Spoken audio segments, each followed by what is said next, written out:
Hello, English learners. Welcome back to English Pod. My name is Marco. And I'm Erica. And today we're bringing you another great lesson about sports, part of our sports series. That's right. And in this lesson, we are talking about maybe the world's most favorite sport. Right. One of the most popular sports in the world, soccer, or also known as football in other countries. Yes. Okay, so before we get started with this great lesson, let's take a look at some of the words we'll find in the dialogue in Vocabulary Preview. Vocabulary Preview. We're going to look at 3 words here. The first word is wingman. Wingman. A wingman. Now, wingman isn't really related to soccer in any way. Okay. But it's a way of referring to somebody as your right hand. So your helper. Your helper, your number one guy. Okay. Right? So a wingman is someone who helps you a lot. Uh-huh. Exactly. Okay. Our next word, tied. Tied. They are tied. They are tied. Now, this is an interesting word because tie can be a noun, verb, and an adjective, right? Exactly. So in this case, they are tied. It's an adjective meaning... They have the same score. Okay. And a tie is a game that has ended with no winner or loser. Both of them had the same score. exactly. And so obviously the verb to tie is to reach the same score as your other team. Exactly. All right. Well, our third word can also be used as a noun and a verb, and it is foul. Fouled. Fouled Okay, so to foul somebody. is to do something to them that is not allowed in the sport. Okay. And so when you do this, you have committed a foul. Exactly. Okay, so you use it in the same way, to foul or a foul. Interesting. Well, we're going to hear these 3 words in context now. So why don't we listen to our soccer dialogue?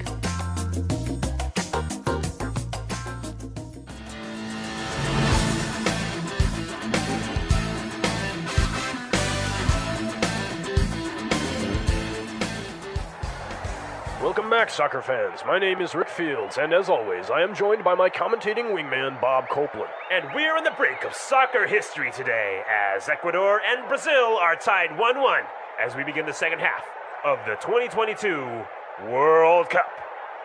The ref calls the players for the kickoff, and here we go. Ecuador quickly passes the ball to the midfield, but it's out of bounds. That'll be a throw-in for Brazil.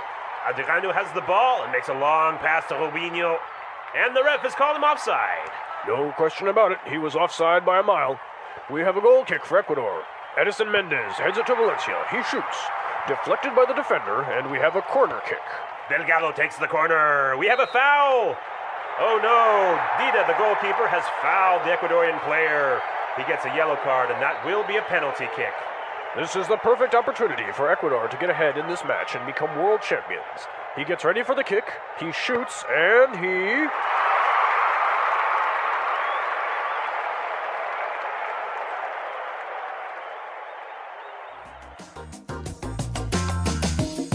Okay, so Ecuador tied with Brazil in the 2022 World Cup. Wow, Marco, I'm really happy to see that you are able to see so far into the future. Well, I called it. So in 2022, if we do win the World Cup, you know who said it first. All right. Do you have money on that? Yes.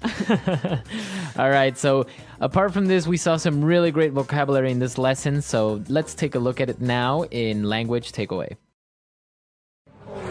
Language Takeaway. All right. We've got a lot of soccer words for you, but they're all important. So let's take a look at the first one. Kickoff. Kickoff. Kickoff. So a kickoff. This is how you start a soccer game, right? Right. So it's the very beginning, the referee blows the whistle, and you kick the ball to another player. That's the kickoff. Okay.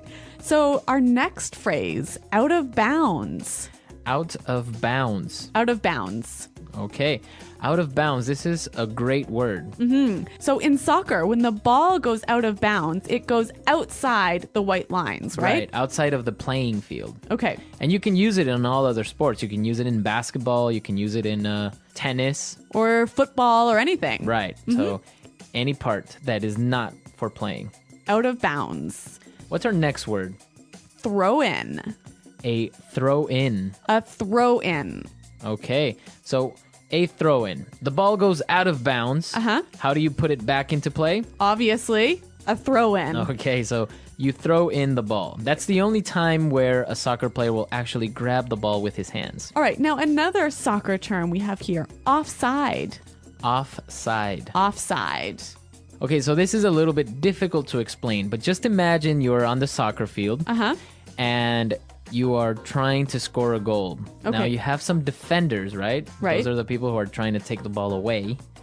And you pass the ball to somebody who is behind the defenders. Oh, and that person is offside. Exactly.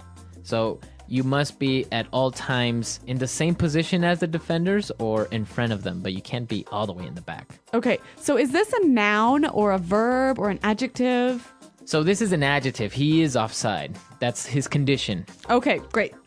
Excellent explanation, Marco. Thank you. All right. Now we're going to look at 3 different phrases for 3 types of kicks in soccer. Okay, so let's take a look at this. The first one is goal kick. A goal kick. Okay, goal kick. So who does the goal kick? It's usually the goalie or the goalkeeper All right. who takes the goal kick. Okay, so when the goalie kicks the ball. Now, what about a corner kick? Okay, so if the team is attacking and the ball goes out of bounds in the back area near the goal, then they get a corner kick. They got to kick the ball from the corner of the field. This is a great chance to score a goal, isn't it? Exactly, yes. Okay, and our final kick, a penalty kick. Penalty kick. Penalty kick. So if a player gets fouled while he is in the area near the goal, Okay. he gets a penalty kick. So basically it's just him. I think it's 13 or 15 steps away from the goalie. And he gets the opportunity to score or to kick the ball. So there are no defenders or other players in the way. Nobody. Wow, another great chance to score a goal. Right. All right, well, these are all great soccer words, and I think we should hear them again in context. So let's listen, this time a little bit slower. Welcome back, soccer fans. My name is Rick Fields, and, as always, I am joined by my commentating wingman, Bob Copeland. And we're on the brink of soccer history today, as Ecuador and Brazil are tied 1-1 as we begin the second half of the 2022 World Cup. The ref calls the players for the kickoff, and here we go. Ecuador quickly passes the ball to the midfield, but oh, it's out of bounds. That will be a throw-in for Brazil. Adriano has the ball and makes a long pass to Robinho, and the ref has called him offside. No question about it. He was offside by a mile. We have a goal kick for Ecuador. Edison Mendez heads it to Valencia. He shoots. Deflected by the defender, and we have a corner kick. Delgado takes the corner. We have a foul. Oh no. Dida, the goalkeeper, has fouled the Ecuadorian player. He gets a yellow card, and that will be a penalty kick. This is the perfect opportunity for Ecuador to get ahead in this match and become world champions. He gets ready for the kick. He shoots. And he... All right, so we heard these words that we were talking about in context, and now some really interesting phrases came up, and this would be a good time to take a look at them in Fluency Builder. Fluency Builder. Well, Marco, there are 3 great phrases in this dialogue that I want to look at. The first one, on the brink of. We are on the brink of. We're on the brink of soccer history. Okay, so on the brink of, what exactly does that mean? Well, why don't we hear some examples to help us understand the meaning? Example 1. Look, we don't have any money. We're on the brink of going bankrupt. Example 2. The two countries are on the brink of war. Example 3. We're on the brink of an important discovery. All right, so great examples on the brink of, at a critical point. Exactly. It means you're almost there, right? Okay, yeah, very good. And what about this next phrase that I saw, and it was really interesting? No question about it. No question about it. No question about it. No question about it. All right, so this is a statement that doesn't really make much sense. But what am I saying when I say, oh, no question about it? You're saying, I agree. There is no doubt. You're right. You're right. Okay. Well, let's give some examples. I could say, there's no question about it. Ecuador is a great soccer team. There is no question about that. All right. So, or you can say, no question about it. Our company makes the best products on the market. Okay. So, really useful phrase that you can use in sports or anywhere else. Okay. And now let's take a look at our last phrase for Fluency Builder, and it's a really good one to exaggerate a little bit. Okay. By a mile. By a mile. By a mile. So he was offside by a mile. Right. So the commentator is saying that he was very offside. That it was really obvious. Right. So you can use that also in different contexts, maybe not in sports. Okay. So maybe we can say, our company is ahead of all the others by a mile. Right. Or if you tell somebody to guess your age and they say, oh, I think you are 42. Oh, you could say you're off by a mile. Right. So you're really, really wrong. Right. Exactly. Yeah. So it's a way of exaggerating a little bit. Yes, and saying it's really obvious. Right. Well, 3 awesome phrases, and I think it will help us to hear them one more time. So let's listen to the dialogue.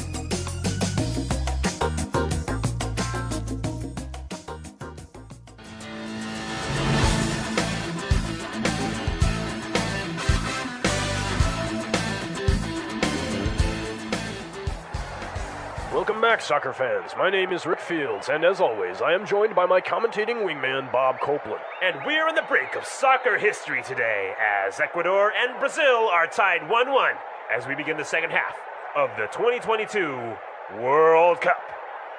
The ref calls the players for the kickoff, and here we go. Ecuador quickly passes the ball to the midfield, but oh, it's out of bounds. That'll be a throw-in for Brazil. Adriano has the ball and makes a long pass to Robinho. And the ref has called him offside. No question about it, he was offside by a mile. We have a goal kick for Ecuador. Edison Mendez heads it to Valencia. He shoots. Deflected by the defender, and we have a corner kick. Delgado takes the corner. We have a foul. Oh no, Dida, the goalkeeper, has fouled the Ecuadorian player. He gets a yellow card, and that will be a penalty kick. This is the perfect opportunity for Ecuador to get ahead in this match and become world champions. He gets ready for the kick, he shoots, and he...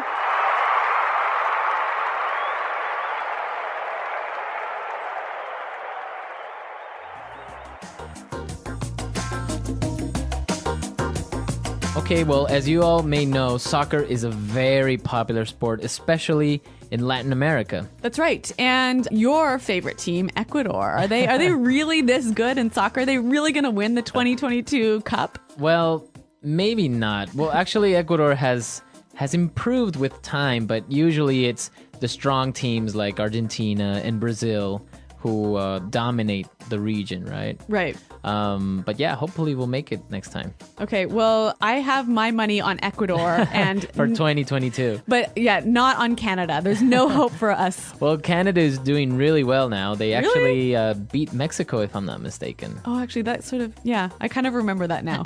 But I think there's no hope for us to beat Brazil or Argentina, one of these big countries. We have the next World Cup coming up, so it's really exciting, and I don't know who's going to win. All right, well, listeners, who do you think is going to win? Who is the best soccer team out there? Right. There are really good soccer teams, although some countries aren't really known for their soccer, like Russia. You don't really hear too much soccer from Russia. Really? Or from China, is for that. I wonder how popular it is in these countries. So let us know. Come to our website, englishpod.com. Tell us how popular soccer is in your country, or what team you are a fan of. I know many people like the European Cups and they're fans of Barcelona or the Italian teams. Well, come to the website. Marco and I are always around to answer your questions. And until next time, goodbye. Bye.